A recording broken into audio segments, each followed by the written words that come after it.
What is up guys, Jarv here, back today jumping into Destiny 2. We are back with another This Week in Destiny, so if you want to find out everything you need to know about the week ahead, what the Nightfall is, the weapon that's available, the new Timelost weapon, and more importantly what Eververse has available for Bright Dust this week, then be sure to stick around and enjoy the video. If you do enjoy the video, be sure to leave a comment and rating down below, and remember to subscribe for more Destiny 2 content. 80% of you who are watching these videos aren't currently subscribed, so be sure to hit that red button and ring that bell to make sure you don't miss an update. But without further delay guys, let's jump into the video.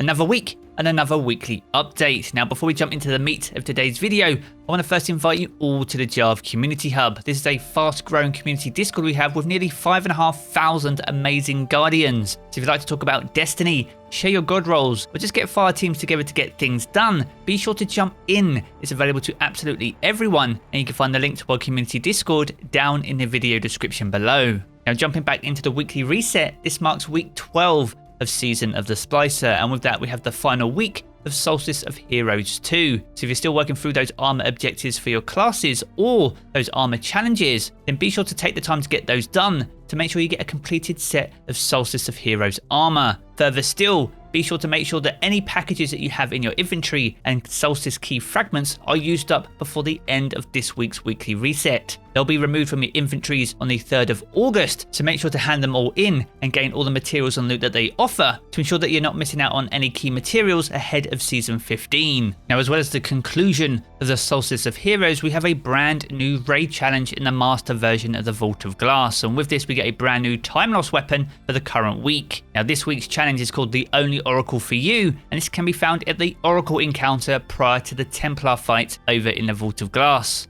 Now to complete this challenge, Guardians can't destroy the same Oracle more than once. So the easiest way to complete this is to rotate your fire team around clockwise throughout the encounter to ensure that you're shooting a unique Oracle through each wave. But as always with the master version of the Vault of Glass, be sure to keep an eye out for barrier and overload champions and those pesky hobgoblins on the outer sides of the map. Now if you can successfully complete the Only Oracle for You challenge, you'll get your hands on the Praedis Revenge Timelost version. This is a legendary kinetic sniper rifle, one of which is rapid fire frame. Now as with all the Timelost weapons, it does have a curated role, and this is guaranteed to drop with Feeding Frenzy and Firefly. So if you're collecting all these Timelost weapons or working your way through the triumphs to unlock the Fate Breaker seal towards the end of the season, be sure to jump into the master version of the Vault of Glass this week to get that challenge underway. Next up, we're going to jump into the weekly activities. Now as for the override activity, this will rotate around to the Tangled Shore. So once again, if you're still working through the Path of the Splicer quests and catching up from the story throughout the season of the Splicer, be sure to head over to the Helm to collect your quest and head over to the Tangled Shore to get your overrides done this week. Now as for the Nightfall and Grandmaster Ordeal, this will be the Disgraced, so we return to the Cosmodrome for the final Grandmaster for Season of the Splicer and have to take on the Voter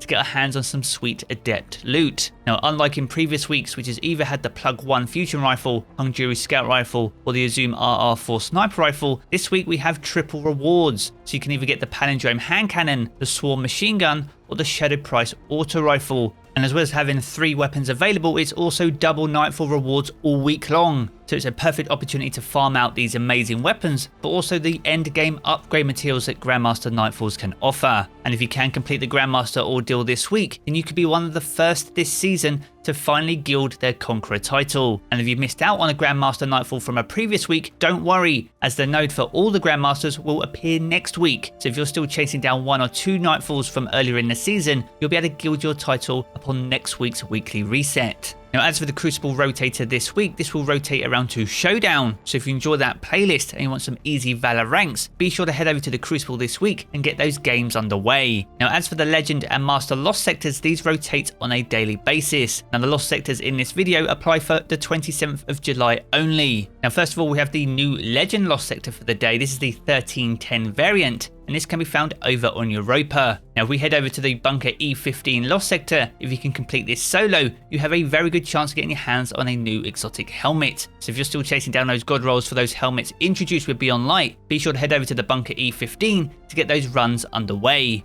Now, as for the Master Lost sector, which is the 1340 variant, this can also be found on Europa upon the weekly reset. This can be located in the Concealed Void, and if you can complete this solo, you have a very good chance of getting your hands on a brand new exotic chest piece. So if you're still chasing down those exotics introduced with Season of the Chosen, be sure to head over to the Concealed Void upon Tuesday's weekly reset. Now from here we're going to head over to Europa. Now the Eclipse Zone for the week rotates around to Eventide Ruins, so if you're still completing the augments from Beyond Light, head over there to find your target and get those done. The Empire Hunt for the week will be the Dark Priestess. Now remember guys, if you can complete this on the 1340 Master difficulty, this will offer a pinnacle piece of loot. So if you're still chasing down those base power levels before the end of the season, make sure to head over there to get that done. And as for the EXO challenge, this will be Simulation Survival. This is one of the easier EXO challenges on offer. And once again, if you can complete this, whether that be solo or as part of a fire team, you'll get your hands on an easy piece of pinnacle loot. And with only a few weeks left, it's well worth getting to that base level of 1320 to ensure you're ready for Season 15.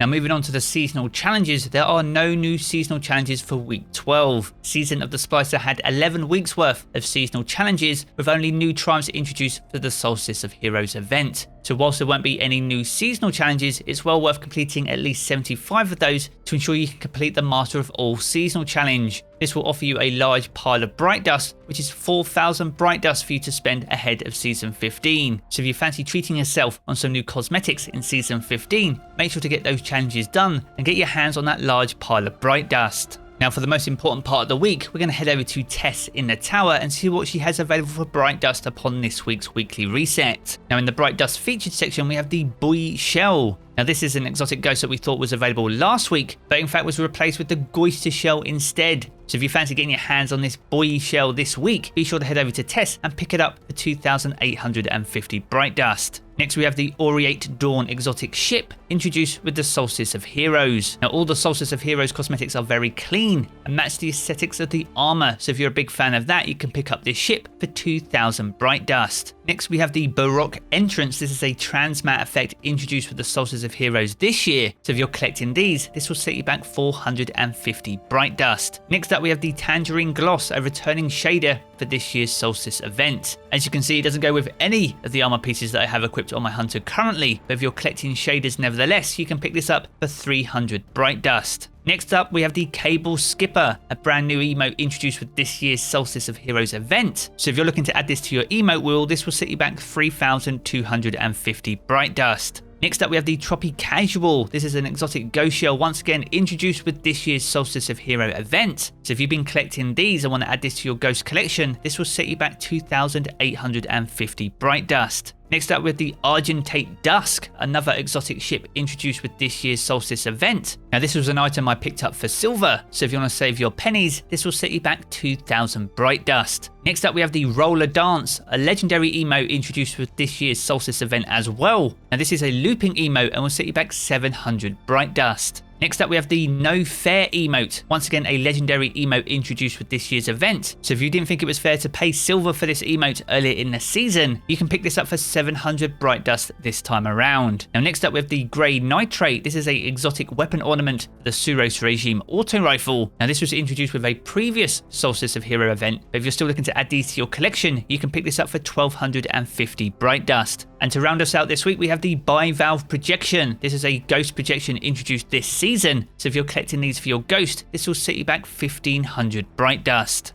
So there we have it, a good look at everything that's on offer upon this week's weekly reset. Now if you've enjoyed this video, be sure to check out one of the 2 videos you see here in these cards for further Destiny 2 content. And remember, if you want to keep up to date with everything to do with Destiny 2, be sure to hit subscribe as well. I'm going to jump back into the game as always guys, and I will catch you all again very soon.